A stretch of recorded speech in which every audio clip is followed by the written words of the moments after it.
Halo semuanya, perkenalkan nama saya Tias Yanggari, NPM 1842101 dari kelas 6 KMB. Nah, hari ini saya akan menjelaskan hasil penelitian dari penelitian saya di mata kuliah Metodologi Penelitian atau MEPEN yang merupakan salah satu dari proyek UAS kami.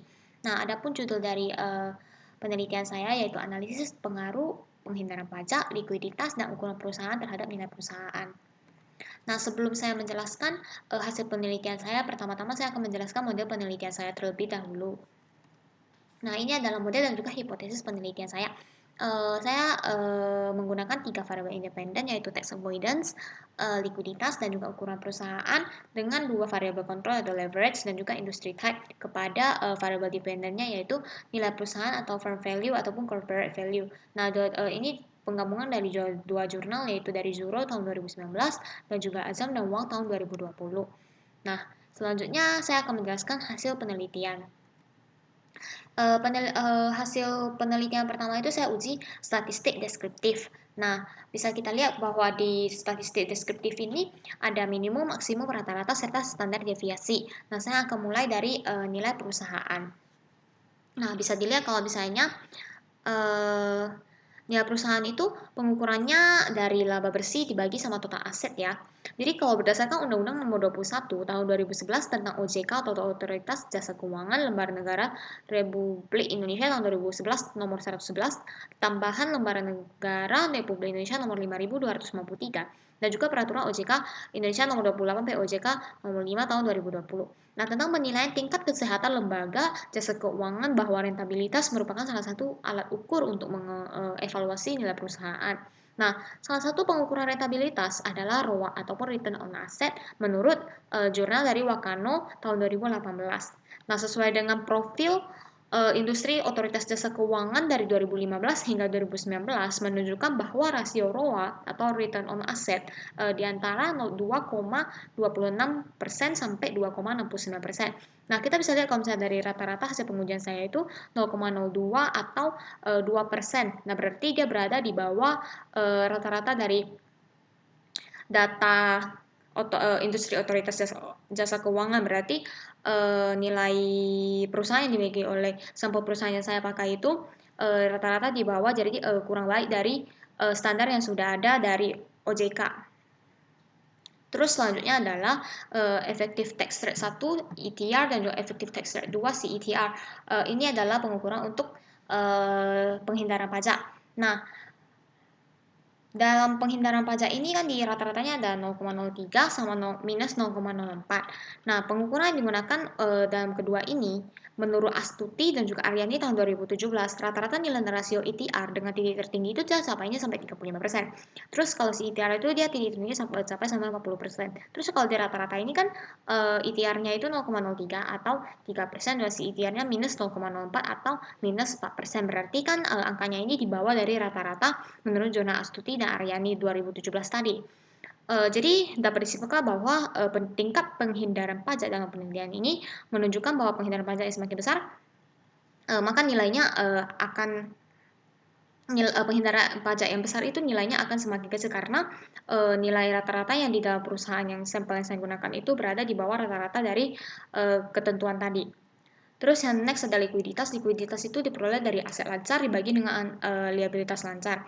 Nah, kalau ditabelkan munculnya rata-ratanya itu 4,05 atau 405%. Berarti maksudnya itu 405% di mana aset yang dimiliki perusahaan itu mencerminkan bahwa perusahaan cukup liquid karena mereka dapat membiayakan mengefektifkan aset yang dimiliki mereka itu untuk membayar ataupun membiayai liabilitas lancar yang dimiliki oleh perusahaan tersebut. Nah, next adalah ukuran perusahaan. Berdasarkan Undang-Undang Nomor 8 Tahun 1995 tentang Pasar Modal Lembaran Negara Republik Indonesia tahun 1995 Nomor 64, tambahan Lembaran Negara Nomor 3608 dan Undang-Undang Nomor 21 Tahun 2011 tentang OJK Lembaran Negara Republik Indonesia tahun 2011 Nomor 111 tambahan Negara Republik Indonesia Nomor 5253 tentang penyataan pendaftaran dalam rangka penawaran umum dan penambahan modal dengan memberikan hak memesan efek terlebih dahulu oleh perusahaan dengan aset yang berskala kecil, menengah, maupun besar. Terus jadi ukuran perusahaan itu katanya kalau misalnya ukuran perusahaan itu dikategorikan berdasarkan nilai aset yang dimiliki oleh perusahaan. Nah, kalau misalnya dia punya nilai aset tidak melebihi dari 50 miliar rupiah berarti kategorinya skala kecil. Terus kalau misalnya nilai asetnya itu 50 miliar rupiah sampai dengan 250 miliar rupiah berarti itu masuk ke kategori skala menengah. Terus kalau misalnya di atas dari 250 miliar rupiah berarti itu adalah skala besar. Terus di sini kita bisa lihat kalau misalnya rata-rata dari sampel penelitian saya itu 24.500 miliar rupiah. Berarti kategori dari perusahaan yang saya gunakan untuk uji itu rata-rata merupakan perusahaan yang berskala besar. Terus next ada leverage. Leverage itu adalah total aset habis itu dibagi dengan liabilitas jangka panjang dalam penelitian ini.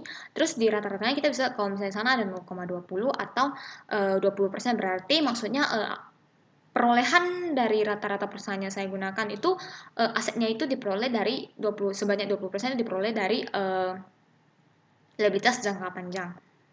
Terus yang ini ada industri type. Industri type saya ujinya ada 95% merupakan sektor jasa dan manufaktur, terus ada 5% merupakan bukan sektor jasa dan manufaktur, yaitu dengan frekuensi 303 yang masuk sektor jasa dan manufaktur, terus yang non sektor jasa dan manufaktur itu ada 16 perusahaan. Nah, perusahaan yang saya gunakan untuk uji ini ada 320 dengan jangka waktu 4 tahun, jadi ada 1280. Nah, karena ada outlier 22, jadi sisa perusahaan yang digunakan untuk uji untuk melakukan pengujian selanjutnya ada 1258. Nah, selanjutnya saya melakukan uji Chow dan juga uji Hausman. Nah, uji Chow kita bisa lihat kalau probability-nya sana ada tulis 0,0000. Nah, probability 0,0000 apabila kita melakukan uji Chow dan dia punya uji Chow punya probability berada di bawah atau lebih kecil dari 0,05, maka kita perlu melakukan uji selanjutnya yaitu uji Hausman. Nah, di uji Hausman ini ada dua juga. Apabila kalau misalnya uji Hausman-nya melebihi dari 0,05, maka random effect model. Dan juga misalnya kalau uji Hausman-nya lebih kecil dari 0,05, berarti fixed effect model. Setelah saya melakukan uji Hausman, ternyata probability-nya itu di atas dari 0,05, 0,4140. Berarti menunjukkan bahwa pemilihan model terbaik ada random effect model. Terus selanjutnya saya melakukan uji F. Uji F ini menunjukkan 0,000. Uji F kalau misalnya berada di bawah 0,05 berarti menunjukkan bahwa variabel independen dapat menjelaskan variabel dependen secara keseluruhan atau simultan. Nah, berarti uji F ini menunjukkan bahwa hasil penelitian ini independennya itu memiliki hubungan yang signifikan dalam menjelaskan dependennya karena dia punya F statistik itu di bawah 0,05. Terus next adalah uji T. Uji T ini saya akan menjelaskan dari effective tax rate 1 dan effective tax rate 2 yang menjelaskan variabel penghindaran pajak. Kita bisa lihat kalau misalnya probability dari uji T itu di bawah 0,05 itu baru dikategorikan sebagai signifikan, tapi kalau misalnya dia di atas 0,05 berarti itu tidak signifikan. Nah, koefisiennya kalau misalnya minus berarti itu signifikan negatif, kalau misalnya dia plus ataupun nggak ada minus itu berarti dia signifikan positif. Nah, untuk effective tax rate kita bisa lihat kalau misalnya probability-nya dua-duanya itu berada di bawah 0,05 dan juga koefisiennya minus berarti dua-duanya merupakan signifikan negatif. Nah, hal tersebut bisa terjadi karena semakin tinggi penghindaran pajak, maka akan mengurangi nilai perusahaan dalam biaya agensi yang timbul karena aktivitas tersebut. Ini menurut Siwi tahun 2018. Terus hasil penelitian ini sependapat dengan para peneliti sebelumnya seperti Destai dan Dharma Pala tahun 2009, Wang tahun 2011, Hazeldine dan Morris tahun 2013, Shitong tahun 2014, Louis Silvio Santa tahun 2016, Tina tahun 2017, dan Siwi tahun 2018. Terus yang kedua adalah likuiditas. Likuiditas kita di sini bisa lihat kalau misalnya probability-nya itu di bawah 0,05 juga dan juga dia signifikan negatif.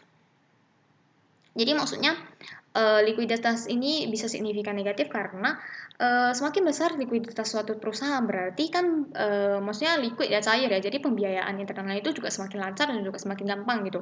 Jadi kalau misalnya perusahaan bisa ada kontrol ataupun pendanaan internal yang cukup lancar, jadi mereka itu nggak nggak langsung, maksudnya mereka akan lebih menggunakan pendanaan internal dibanding menerbitkan saham baru. Sehingga kalau misalnya mereka tidak begitu ada menerbitkan saham baru, berarti kan dapat mengurangi dari nilai perusahaan.